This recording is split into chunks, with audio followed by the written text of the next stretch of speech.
At least one of my girls knows how to make something of herself. My mother's voice cut across 22 years of Thanksgiving dinners, across the lace tablecloth she only brought out for company, across the room where 14 of my relatives sat with their plates and their wine and their polite nowhere-to-look expressions. She had her arm around my sister, the way she always did at gatherings, like my sister was something she needed to keep close in case someone tried to take her. And then she looked at me, not with anger. Anger I could have used.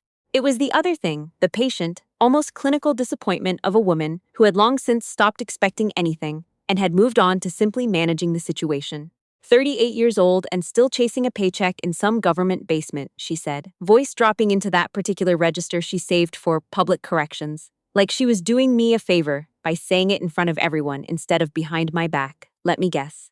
They still call you the Ice Queen over there, don't they? 14 people laughed. Not nervous laughter, the kind that follows permission. I didn't move, didn't put down my fork, didn't blink.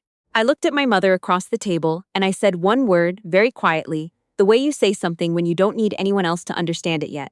Northstar. The sound that followed wasn't laughter. It was the absence of it, sudden and total, replaced by the scrape of a chair on hardwood and the sharp crack of a wineglass hitting the floor. My uncle, 61 years old, a retired Army Ranger who'd done 2 tours in Iraq and 1 in Afghanistan, a man whose hands had stopped shaking about 15 years after he'd earned the right to let them, had gone the color of old paper. He was gripping the edge of the table with both hands like the floor might tilt. His voice came out scraped raw. He said it like a prayer falling out of someone who didn't pray anymore. Northstar, good God, you're Northstar. Then, right there at my mother's Thanksgiving table in front of 14 relatives who had just been laughing, my uncle straightened his spine, brought his heels together with a sound like a door closing, and raised his right hand to his brow. The laughter didn't just stop. It left the room entirely. But before I tell you why a man who had survived things most people only read about was shaking at my dinner table, and who paid the price that night for 22 years of deciding I was nothing, I need you to understand something first. What happened next? Nobody in that room saw it coming. My uncle's name was Jim. He lowered his hand after 3 full seconds and turned to look at my mother with the expression of a man who has just understood something unforgivable. Not angry, just done. He reached into the breast pocket of his flannel shirt and pulled out his wallet, and from behind the cash, he drew a folded piece of paper, worn soft at the creases, the kind that has been opened and refolded so many times it moves like fabric. He unfolded it on the tablecloth beside the cranberry sauce and smoothed it flat with his palm. It was a printout of a news article, no byline, the agency's name redacted in black marker. But the headline was there, and under it, in ink that had faded to the color of old rust, my uncle had written 2 words, find her. He'd been carrying it for 6 years. He looked at my mother. When the operation she ran in Chihuahua State ended the cartel network that had been running fentanyl into 3 southwestern states for 4 years, he said, his voice doing that thing where it goes quieter the more serious it gets, I was still at Fort Bliss. We heard about it through channels. Nobody told us who. 6 months later, I saw this article in a veteran's newsletter. Same operation, still no name. But the call sign was there. He pressed his finger flat on the word, Northstar. I've been looking for that person ever since, because I wanted to shake her hand. Nobody spoke. 14 people, and the only sound was the furnace kicking on somewhere in the basement. I had not been expecting this. I want to be honest about that. I was prepared for my mother. I was not prepared for Jim. My mother recovered the way she always recovered, which is to say, she turned the temperature down and walked straight through it. She reached across and patted Jim's arm with the patient warmth of someone who has decided to absorb a disruption instead of fight it. Jim, honey, that's very sweet. But you know how these government programs work. They inflate the numbers, spread the credit around. Cora has always had a tendency to oversell her role. Even when she was little, she had this whole fantasy world she lived in. My sister added her part right on cue, brow folded in exactly the right amount of concern. Are you okay, Cora? You look really pale. Is something wrong? The question was engineered down to the syllable. In one sentence, it moved me from the person my uncle had just stood up for to the person who needed to be checked on. Not capable, fragile, not decorated, possibly unwell. It was the family's oldest trick, and my sister had been running it since she was 17 years old. I set my fork down. 4 counts in, 4 counts hold, 4 counts out. I looked at Jim. I said, "Thank you for your service, Sergeant Waverly." I made sure he heard that I knew his rank. He looked at me, and something shifted in his face, like a man recalculating a distance. He leaned forward and said very quietly, Laredo, safe house on the Zaragoza Bridge, February 3 years ago. There's a federal agent named Bautista who's still breathing because of Northstar. 1 beat. I nodded once. The campaign had begun. I didn't go inside after dinner. I sat in my car in my mother's driveway with the engine off and the heater ticking down into silence. The street was lined with bare November elms, the kind that look like they're holding their arms up. I stared at the garage door, which still had the basketball hoop my father put up the year before he left, the net long since rotted off, just the orange rim hanging there like punctuation at the end of a sentence nobody finished. I reached over to get my jacket from the passenger seat and knocked over the bag my mother had set there without asking, the way she always moved things in my space without asking. A photo slid out. Not mine, hers, a reprint she'd been meaning to give my sister from my sister's promotion dinner 4 years ago. My mother front and center, my sister beside her, arm linked through hers. 11 relatives arranged around them in the close, easy way of people who belong to each other. I was not in the photograph. I hadn't been invited to that dinner. I sat with it for a minute and then I put it in the glove compartment. Not because I wanted it, because you keep evidence. The memories didn't come in order. They came the way they always do when you're sitting still in a place you grew up in, which is all at once and out of sequence, like a deck of cards dropped on a floor. The year I was accepted into the DEA's Special Operations Division, I called home from a payphone in El Paso because my cell had been destroyed in a raid we weren't supposed to be running. My mother listened to the whole thing. When I finished, she said, "I just hope you're being careful." The same tone she used to remind me to wear a seatbelt. Then she asked if I'd seen the piece in the Amarillo paper about my sister's nonprofit. They'd done a full feature, photo and everything. The year I was awarded the Administrator's Award for Outstanding Achievement, the highest civilian honor the agency gives, the ceremony was in Washington on a Tuesday in March. I sent my mother the date 6 weeks in advance. She had a scheduling conflict, my sister's daughter's spring recital, 3rd grade. Recorder ensemble. The year the operation in Chihuahua ended and I couldn't tell anyone what I'd done or why I'd lost 8 pounds and couldn't sleep on my back anymore, I came home for Christmas and my mother told the family I worked in regulatory compliance for a federal contractor. She said it with the pride she reserved for things that didn't embarrass her. Something safe, something beige. I was 12 years old the first time I understood what I was in this family. We were at a church potluck, and a woman asked my mother which one was her daughter, meaning me, standing right there beside her. My mother smiled and said, "Oh, that's just Cora, she's the complicated one." Then she turned back to her conversation and I stood there with my paper plate of macaroni salad understanding that I had just been filed, not introduced, filed, the sharpest memory. I was 19, sitting at the kitchen table, telling my mother I'd been accepted into the Federal Criminal Justice Program at Sam Houston. She didn't get angry. She got sorry for me, like a doctor who has seen this before and knows how it ends. She said, "Cora, honey, those programs are for people who couldn't get into law school, not an attack, a diagnosis." She said it while rinsing dishes without turning around, which was worse. I placed the photograph back in the glove compartment and started the engine. There was something Jim had said before I left the table. He'd leaned close and dropped his voice below the level of the room. Bautista is receiving the National Law Enforcement Officers Memorial Award next Thursday. Washington. The ceremony's at the Willard. He's been asking for 2 years who pulled the Laredo extraction. Nobody at the agency will tell him. He thinks Northstar is dead. I sat in the driveway for another minute. Then I pulled out my phone and made a call I hadn't made in 4 months. My supervisor picked up on the second ring. "I know," she said before I could speak. "I already heard about dinner. Jim Waverly is not subtle." She paused. "Bautista wants to meet. I've been authorized to facilitate. It's your call." I said, "I'll be in Washington Thursday." She said, "I know you will." I sat there until the engine warmed up completely, then I pulled out of the driveway without looking in the rearview mirror. 4 counts in, 4 counts hold, 4 counts out. The drive home took 40 minutes on empty roads. I had the radio off and the window cracked, cold air running across my left hand on the wheel the way I liked it, the way that kept me present when I needed to think without thinking too hard. I went through the operation the way I always did when my mind needed somewhere real to go.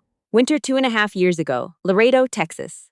A Tuesday night in February so cold the Zaragoza Bridge had a half-inch of black ice on the pedestrian walkway that nobody had salted because nobody was supposed to be crossing it.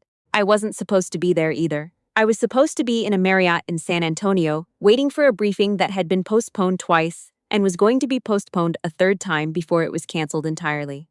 But there was an asset in the wind, a federal informant named Bautista, who had been working deep cover inside the Cerro Blanco network for 14 months and whose handler had stopped answering calls 48 hours earlier because the handler was already dead, which nobody had confirmed yet, but which I had worked out from available information while sitting in the Marriott parking lot at 11:30 at night.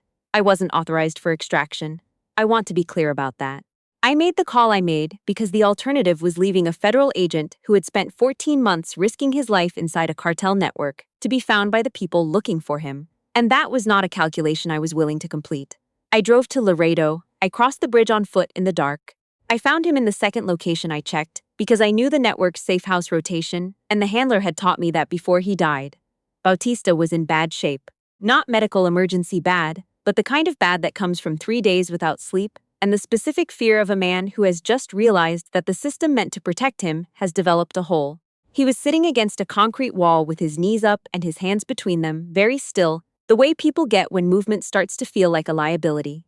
He looked up when I came through the door and said one sentence, 4 words. Small and clear, like a question asked by someone who is too tired to hope for much but can't stop hoping entirely. "Did anyone send you?" I said.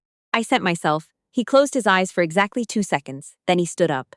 And we walked back across that bridge together in the dark on the ice with the Rio Grande 40 feet below us. And the whole time I kept my hand on his arm, partly to keep him moving, and partly so he would know that someone was there. We got across. He got out. The operation unraveled without him, and the network took a year longer to dismantle than it would have if we'd had his intelligence. And when the after-action review came back 6 months later, there was a notation in the incident report about an unauthorized extraction that had complicated the timeline and potentially compromised secondary assets. Nobody asked me directly. Nobody needed to. The implication was clear enough. I had done the wrong thing, technically. I had brought a man home. Those two facts coexisted in the same file on someone's desk in Washington, and I had learned by then that files on desks in Washington have a way of staying where they are for a very long time. The commendation came 11 months later, classified. No ceremony. My supervisor handed me the paperwork in a parking garage in Austin and said, "I know this isn't how you wanted it." I said, "It's fine." She looked at me like she was going to argue and then decided not to. I drove home that night with the paperwork on the passenger seat, and I thought about calling my mother. I thought about it for most of the 40-minute drive. I even picked up my phone twice. But by the time I pulled into my own driveway, I knew that what I wanted from that phone call didn't exist. I wanted her to ask what happened. I wanted her to sit with me in the fact of it, not to understand, just to be willing to try. And she wouldn't, not because she was cruel exactly, because I had never existed in her imagination as a person capable of doing things worth sitting with.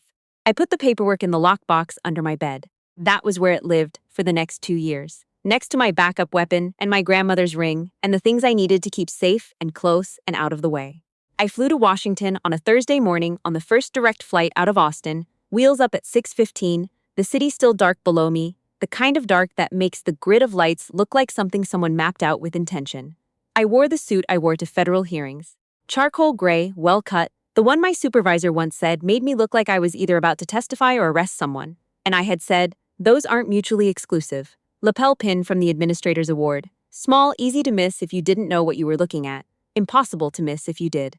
The Willard is 2 blocks from the White House, the kind of hotel where the carpets absorb sound and the chandeliers are not ironic. I arrived 40 minutes before the ceremony began. The woman at the registration desk checked for my name, didn't find it on the list, and looked up with the practiced neutrality of someone trained to manage exactly this situation. I said, "I'm not on the list. I'm here as a witness." She processed this for a moment. Then she handed me a visitor lanyard and pointed toward the main hall. I saw Bautista from across the room before he saw me. He was standing with a cluster of agency directors and 2 senators, broad-shouldered in his dress uniform, the kind of ease in his posture that comes from a man who has spent 2 years processing what happened to him and arriving somewhere that looked like peace. He was laughing at something one of the senators had said, genuinely laughing, the laugh of a man who has decided he gets to do that now. Then he saw me. The laugh didn't stop immediately. It drained. The way water drains, quickly and completely. His eyes moved from my face to my lapel pin, which he would have recognized because the same pin was included in the ceremony program as a reference image, the highest civilian honor the agency awards. His mouth opened slightly, closed. His eyes went back to my face. He excused himself from the senators and walked across the room toward me in the direct, unhurried way of a man who has decided this is the only thing happening right now. He stopped 2 feet away. His voice, when it came out, was not the voice of a man receiving an award. It was the voice of a man who had spent 2 years not knowing. He said, "The bridge." I said, "The bridge." He looked at me for a long moment, then he said, very quietly, "I was told you were a ghost, that Northstar was a legend, that nobody real had that call sign." I said, "Most legends are just people who didn't file the paperwork." Something broke open in his face. Not sadness. The other thing. The thing that happens when you have been carrying a weight for so long that you forgot you were carrying it and then someone lifts it and your body remembers. He said, "I tried for 2 years to find you. I wanted to say that I know what it cost, the after-action report, the complications, I know what the review said about the timeline." I said. "The review was accurate." He looked at me carefully. "You don't regret it. I don't regret it." He nodded once, slow. The nod of a man who has just had something he suspected confirmed. He reached into his jacket pocket and pulled out a small velvet box, the kind that holds a lapel pin. He opened it. Inside, on white satin, was a pin I recognized. A smaller version of the agency's Special Operations Unit insignia, the kind given to personnel who serve in the unit rather than award it. The kind that meant, "You were there. I made them make this," he said. 2 years ago, before I knew your name. Before I knew anything except that someone had come across a bridge in the dark and I wanted them to have something to carry. He held it out to me. I looked at it for a moment. My hands didn't shake, but it took me a full 4 seconds before I could look up. This was the first time in 2.5 years that someone outside a classified file had said out loud, in public, in a room full of people who were listening, that I had been there and that it had mattered. I took the pin. I didn't go to the reception after. I walked out through the lobby and down F Street in the November cold with my jacket unbuttoned because I needed the air to be real, and I walked for about 6 blocks before I sat down on a bench near the National Mall and just sat there for a while, watching the lights on the monuments. My phone buzzed. My sister. I let it go to voicemail. The text came through 3 minutes later. "Mom says you made Uncle Jim feel bad. Can you maybe be a little more careful about how you handle things? She doesn't need this right now." Not one sentence about what had happened at the table. Not one question about what Northstar meant or what Jim had said or what my life actually looked like, just the management of inconvenience. Just how can Cora be less disruptive to the atmosphere my family has decided to maintain? I read the text twice. Then I put my phone in my coat pocket and watched a jogger go past in the dark, and I understood with the clarity of cold air and 4 blocks of walking that I was done. Not in anger, not in performance. Just done, the way you are done with something when you have finally and completely used up every molecule of hope that it was going to become something else. I flew home Friday morning. I drove straight from the airport, didn't stop, and when I pulled into my own driveway, I sat in the car for a moment with the engine ticking and thought, this is mine, this specific driveway, this house with the oak tree that drops acorns on the roof every October, mine.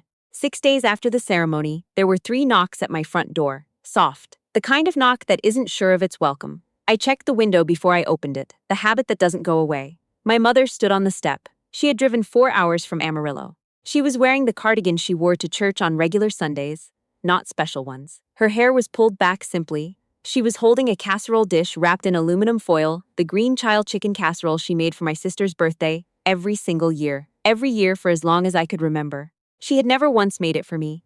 I stood in the doorway and looked at the dish and didn't say anything. "Mom." Her voice caught on the first syllable, like a car that almost starts. "I'm sorry, I didn't know, I didn't understand." I looked at her. I kept my voice level and flat as a survey plane. "You didn't know," I said. "Or you chose not to find out.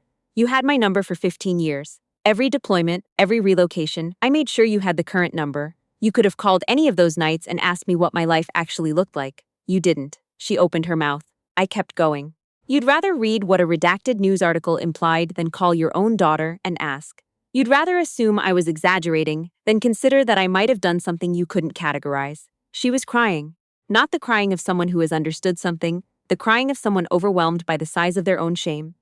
She reached toward my arm. I took 1 step back. Not dramatic, practical. "You don't need a chance to know me," I said. "You need a chance to feel better about yourself. Those are 2 different things." She stood there with the casserole dish between us, like she was trying to remember what to do with her hands. "Please drive safe going home," I said. And I closed the door. The deadbolt turned with a sound that was clean and final and smaller than I expected for something that large. 3 days later, my sister called.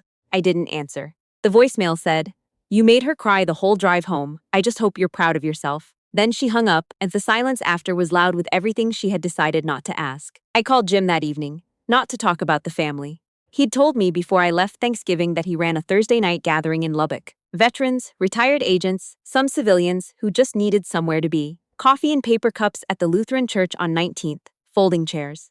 I drove out the following Thursday in jeans and a fleece and my old ball cap, the one from the agency softball league that I kept because it didn't mean anything to anyone who didn't know. The room was small. 14 chairs arranged in a rough oval, a folding table with a coffee maker and a box of cookies from the Walmart bakery. A woman in her 70s had brought a plate of Rice Krispie treats. There was a guy in the corner who looked about 25, sitting the way I had once sat, back against the wall, arms across his chest, doing the thing where you try to take up as little space as possible because you have gotten very used to the idea that whatever space you occupy is probably borrowed. I took the chair nearest the door, old habit. The facilitator went around the circle. When she got to me, I said I was just there to listen. She nodded and moved on, but I kept watching the guy in the corner. His eyes were on the floor. His shoulders curved inward the way shoulders do when someone has been carrying too much for too long and the weight has started to change the shape of them. I knew that posture from the inside. When the room had been talking for about 40 minutes, the guy in the corner raised his head for the first time and looked directly at me. His voice was rough and thin, the voice of someone who hasn't used it much lately. He said, "I know who you are. Someone told me. Is it true they call you Northstar?" I looked at him across the circle of folding chairs and coffee cups, and people who had shown up because the alternative was not showing up. I said, "Yes." He said, "Why Northstar? Doesn't that just mean a fixed point? Something that doesn't move?" I leaned forward slightly, elbows on my knees. The first version of that name I said was given to me by an instructor at Quantico who thought I was too rigid, too certain, no flex in the compass. He meant it as a criticism. I kept it, because it turns out there are moments when the only thing that holds an operation together is one fixed point that refuses to drift regardless of what the weather is doing around it. A North Star doesn't move, doesn't negotiate, doesn't look for permission. It's just there, constant, in the place where people look when they've lost their bearing and need something to steer by. The young man was very still. "That's what I tried to be," I said. For the people I worked beside, not the loudest voice, just the one they could find when everything else was noise. He looked at me for a long moment. His eyes were wet but his jaw was set. He said, "I don't know how to be that." I said, "You already are, you're here. That's the first fixed point. Showing up when it would have been easier not to." He looked down again, but his shoulders had shifted just slightly. Not relief, exactly. Recognition. The look of someone who has just had a thing they couldn't quite name put into words that fit. Around the circle, the older ones nodded. The nod of people who have carried the weight long enough to know what it looks like when someone else starts to set it down. I drove home under a sky gone purple at the edges with the kind of cold that doesn't have any weather behind it, just a plain flat chill settling in for the night. I rolled the window down 2 inches and let the air in. No radio, just the road. I thought about my mother in Amarillo, in the house where the mantel held photographs of my sister's wedding, and my sister's children, and my sister's nonprofit gala, and somewhere in a drawer, probably the school photo of me at age 10 that she kept because throwing it away would have required a decision she preferred to avoid. I thought about whether she'd taken the Thanksgiving tablecloth out of the laundry yet, or whether it was still sitting in the basket. I decided it didn't matter.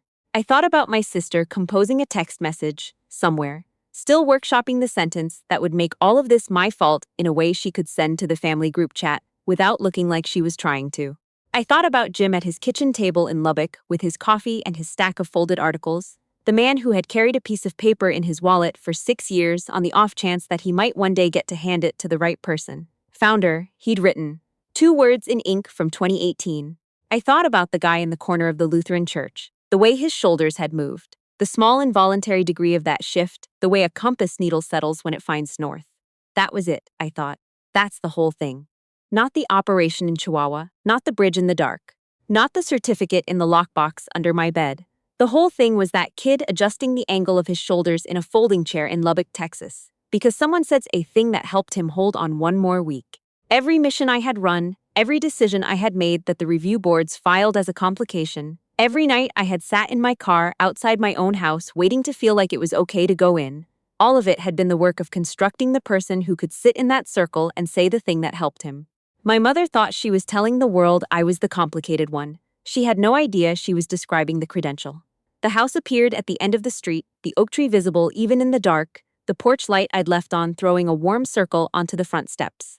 I pulled into the driveway, cut the engine, sat in the quiet for a minute, the good quiet, the kind that doesn't need to be filled. Then I went inside. Northstar was home.